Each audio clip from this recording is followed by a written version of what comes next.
In the 1890s, bicycling had become a real craze in Melbourne, and MacRobertson, as usual with his eye to the publicity game, decided that he would import bicycles.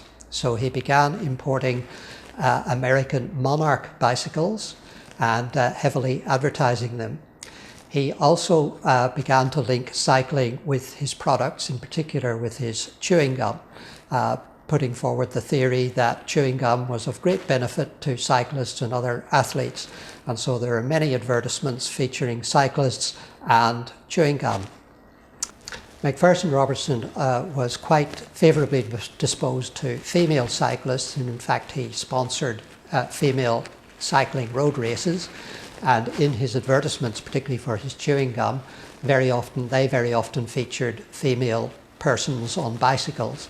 So he was quite a proponent of female participation in sport like cycling.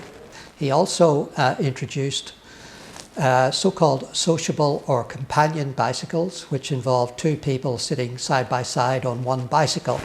And he made a great publicity stunt using these bicycles when he proposed the idea that people could have a wedding on bicycles, in which the bride and groom would be seated on one of these companion bicycles, and all the other members of the wedding party would also be seated on bicycles.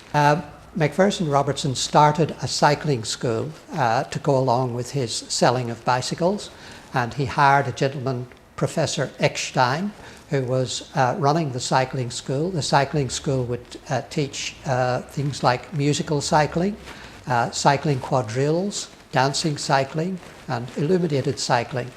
And MacRobertson and his cycle team would perform at society events such as garden parties and so on, including doing such things as wrestling on bicycles, which we haven't quite worked out how exactly that was done and what it would have looked like.